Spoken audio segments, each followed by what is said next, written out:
दोस्तों आज बात करूंगा मैं एक ऐसे फिल्म के बारे में कि फिल्म की कहानी उतनी दमदार नहीं थी, लेकिन लोगों के इमोशन उतने दमदार थे कि फिल्मों के सभी पार्ट को लोगों ने हिट कर दिया। कहीं ना कहीं आप भी इस बात को रिलेट करेंगे आगे के इस वीडियो को जानने के बाद। Hello and hi, you are watching Bazooka, this is Ayush Tiwari. दोस्तों आप सभी को बता दूंगा कि हम सभी की एक पसंदीदा फिल्म आई थी 2006 में, जिसने हमें बहुत कुछ सिखाया भी और बहुत हंसाया भी। 2000 में जब हेरा फेरी हम सभी के बीच में आई, तब वहां से एक चलन शुरू हुआ कि अब हिंदी सिनेमा में कहीं ना कहीं ऑडियंस कॉमेडी फिल्मों को ज्यादा पसंद कर रहे हैं और कहीं ना कहीं अच्छे बॉक्स ऑफिस कलेक्शन भी हो रहे हैं। तो वहीं डायरेक्टर्स और मेकर्स ने सोचा कि चलिए हम एक्टर्स को उठाकर कहीं ना कहीं कॉमेडी फिल्में निकालते, क्योंकि परेश रावल उस टाइम के एक ऐसे विलन थे जिससे कहीं ना कहीं एक खौफ का माहौल छाया करता था। लेकिन जब उन्होंने बाबूराव इस भूमिका को निभाई, तब पता चला कि यार बाबूराव तो विलन से ज्यादा कॉमेडी हीरो अच्छे। वहीं हमारे इंडस्ट्री के एक्शन हीरो अक्षय कुमार ने जब राजू किरदार को निभाया, तब पता चला कि भाई ये तो एज एन एक्टर एक्शन से ज्यादा कॉमेडी ऑडियंस को पसंद आने लगे। तब वहीं से एक्टर्स ने अपने आप की भूमिका को बदला और नए नए अंदाज में अपने आप को डालने की कोशिश की। तभी हम सभी के बीच में 4 ऐसे एक्टर्स आए जिन्होंने हमें बहुत हंसाया। सबसे पहले अजय देवगन, अरशद वारसी, शर्मन जोशी और तुषार कपूर। दोस्तों ये चारों एक साथ एक फिल्म में नजर आए जिसका नाम है गोलमाल। जी हाँ, 2006 में आई गोलमाल, जिसने बॉक्स ऑफिस कलेक्शन पे अच्छा खासा कलेक्शन किया। और जब ये फिल्म टीवी पर आई तो ऑडियंस ने इसे ढेर सारा प्यार दिया और वहां से इस फिल्म को एक नया मोड़, एक नई पहचान मिली। इस फिल्म के डायरेक्टर थे रोहित शेट्टी। रोहित शेट्टी ने ये एक फिल्म शूट की जो बहुत ही ज्यादा सरल और बहुत ही हमारे रोजमर्रा की जिंदगी से मिलती जुलती कहानी है।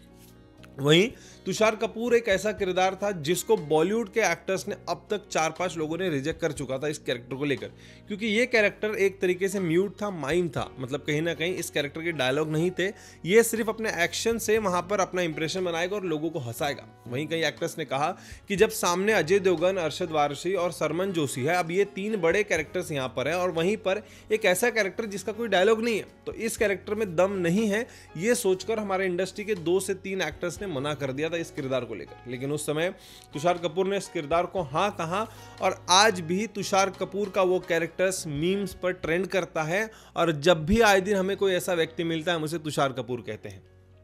जी हाँ, एक नया किरदार हम सभी के बीच में आया था 2006 में गोलमाल को लेकर, और उस समय गोलमाल मात्र 15 करोड़ में बनाई गई थी और उस फिल्म ने 51 करोड़ की कमाई की थी। उस टाइम के लिए बॉक्स ऑफिस कलेक्शन का रिकॉर्ड काफी अच्छा खासा था और 51 करोड़ मतलब कहीं ना कहीं फिल्म हिट साबित हुई और लोगों ने ढेर सारा प्यार दिया। वहीं रोहित शेट्टी ने सोचा कि चलो इस फिल्म को मैं आगे बढ़ाता हूं और इसके पार्ट्स अलग अलग अंदाज में लेकर आता हूं। 2 साल बाद गोलमाल रिटर्न हम सभी के बीच में आई। अब लोगों ने गोलमाल को इतना प्यार दिया और वहीं 2 साल बाद जब इसका दूसरा हिस्सा हम सभी के बीच में आ जाए तो ऑडियंस भैया क्यों ना जाए। लोग गए और इस फिल्म को देखा और लोगों ने बेहद ज्यादा पसंद किया। लेकिन हम सभी के बीच में एक नया किरदार जुड़ गया जो है श्रेयस तलपड़े। अब श्रेयस तलपड़े एक नया किरदार था। जब तुषार कपूर को उन्होंने एक म्यूट कैरेक्टर करके स्टैंड किया तो वहीं एक नया कैरेक्टर है जो काफी हकलाता है, अपने डायलॉग बहुत हकला हकला के बोलता है। वहीं हमें एक नया डायलॉग भी मिला, भाई जल्दी बोल पनवेल जाना है। अब लोगों को ये बेहद ज्यादा पसंद आया।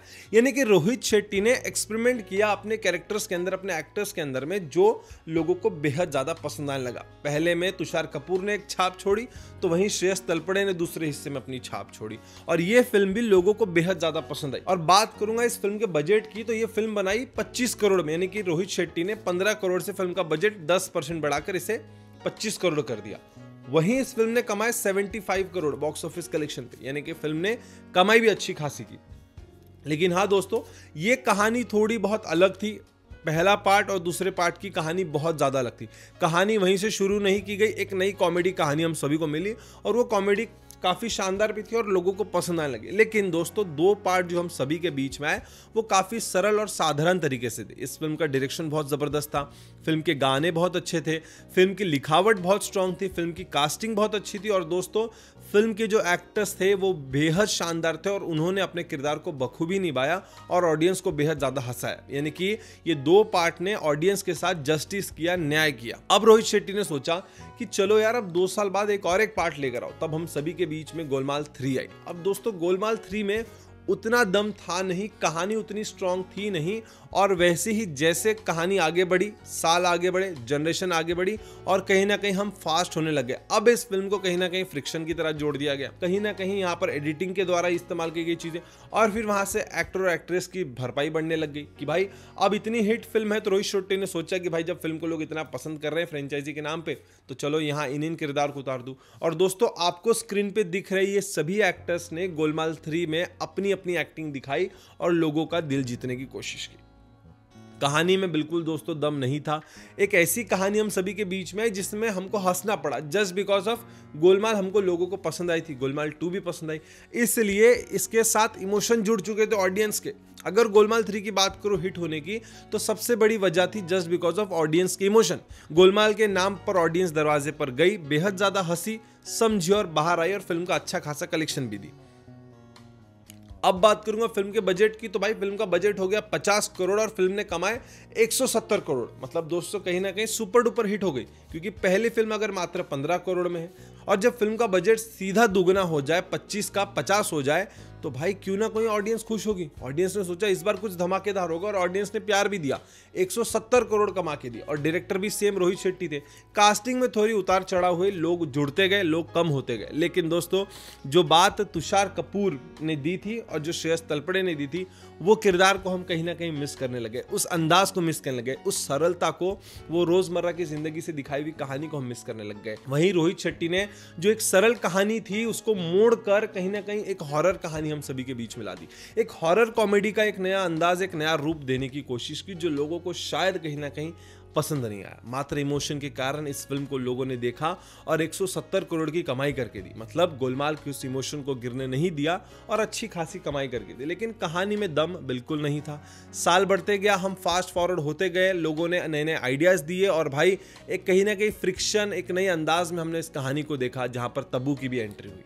अब लोगों ने सोचा कि चलो भाई गोलमाल है तो इसे देख लेते हैं, लेकिन फिल्म का ग्राफ धीरे धीरे डाउन होने लगा। फिल्म जरूर हिट हुई, कलेक्शन अच्छे खासे किए, लेकिन अगर जेन्युइन रिव्यू के हिसाब से दोस्त देखा जाए तो फिल्म का ग्राफ डाउन होते चले गया। फिर हम सभी के बीच में आई गोलमाल अगेन, यानी कि उसका चौथा हिस्सा। अब धीरे धीरे दोस्तों ग्राफ गिरते जा रहा था और चौथा हिस्सा हम सभी के बीच में आया, और चौथा हिस्सा तो थोड़ा ऑडियंस के समझ के बाहर ही था कि यार हमने क्या देखा और आपने क्या दिखा दिया, लेकिन फिर भी लोगों ने गोलमाल के इमोशन को बरकरार रखा और इस फिल्म को हिट किया। अगर बात करूंगा इस फिल्म के बजट की, तो भाई फिल्म का बजट था 70 करोड़, मतलब और 20 करोड़ इस फिल्म में बढ़ा दिए गए और फिल्म ने कमाई की 310 करोड़ की, यानी कि फिल्म सुपर डुपर हिट साबित हुई। दोस्तों फिल्म लोगों को बेहद ज्यादा पसंद आई।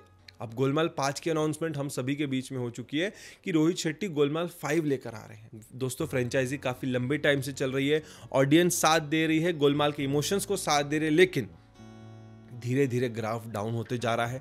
फिल्म में भरपूर एक्टर और एक्ट्रेस को डाल दिया गया है, फिल्म का ग्राफ डाउन होते जा रहा है, इमोशन के कारण कमाई होती जा रही है, रोहित शेट्टी पार्ट पे पार्ट धड़ाधड़ देते जा रहे हैं, अपनी जेब गर्म करते जा रहे हैं। ये सरल बात है। अब देखना ही होगा क्या 5वीं जो हम सभी के बीच में इसकी पार्ट आएगा, क्या वो हिंदी सिनेमा को एक नया आंकड़ा दे पाएगा, क्या हम सभी के बीच में एक नया गाना ला पाएगा, क्या हम सभी के बीच में एक नई फ्रेश स्टोरी लेकर आएगा, या फिर वही घिसी पिटी कहानी, वही हॉरर कॉमेडी, वही ऐसे एक्टर्स को कास्ट करना जो अच्छी फिल्मों में आते हैं, अच्छी कमाई करके देते हैं। अब सरलता बदल चुकी है टेक्नोलॉजी की तरफ और कहीं ना कहीं ऑडियंस को मिर्च मसाले की जगह एक नए तरीके से चूतियापा करके बनाया जा रहा है, ऐसा साफ साफ नजर आ रहा है। अब देखना ही होगा कि रोहित शेट्टी अपने इस नए अंदाज में क्या कुछ नया लेकर आएंगे और शायद गोलमाल 5 का ग्राफ ऊपर जाएगा ना कि नीचे आते हुए। अगर फिल्म कमाई कर रही है गोलमाल तो सिर्फ उसकी एक वजह है, वो है लोगों के इमोशंस, लोगों की भावना, जो लोगों को मजबूर करती है कि वो जाएं और थिएटर में गोलमाल को देखें और ढूंढे वो मसाला,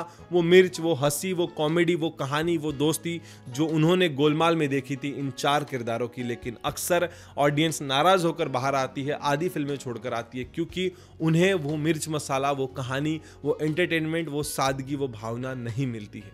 लेट्स सी कि गोलमाल 5 में क्या नया हाल होगा, कौन से नए एक्टर्स की एंट्री होगी, बट फिर भी गोलमाल है, लोगों के इमोशंस है, लोगों का प्यार है और रोहित शेट्टी इंडस्ट्री के एक दिग्गज डायरेक्टरों में से एक है, तो उनके कारण फिल्में चल जाती है। लेकिन हाँ, ऑडियंस के इमोशंस के साथ मजाक ना होगा इस बार तो बेहद अच्छा होगा।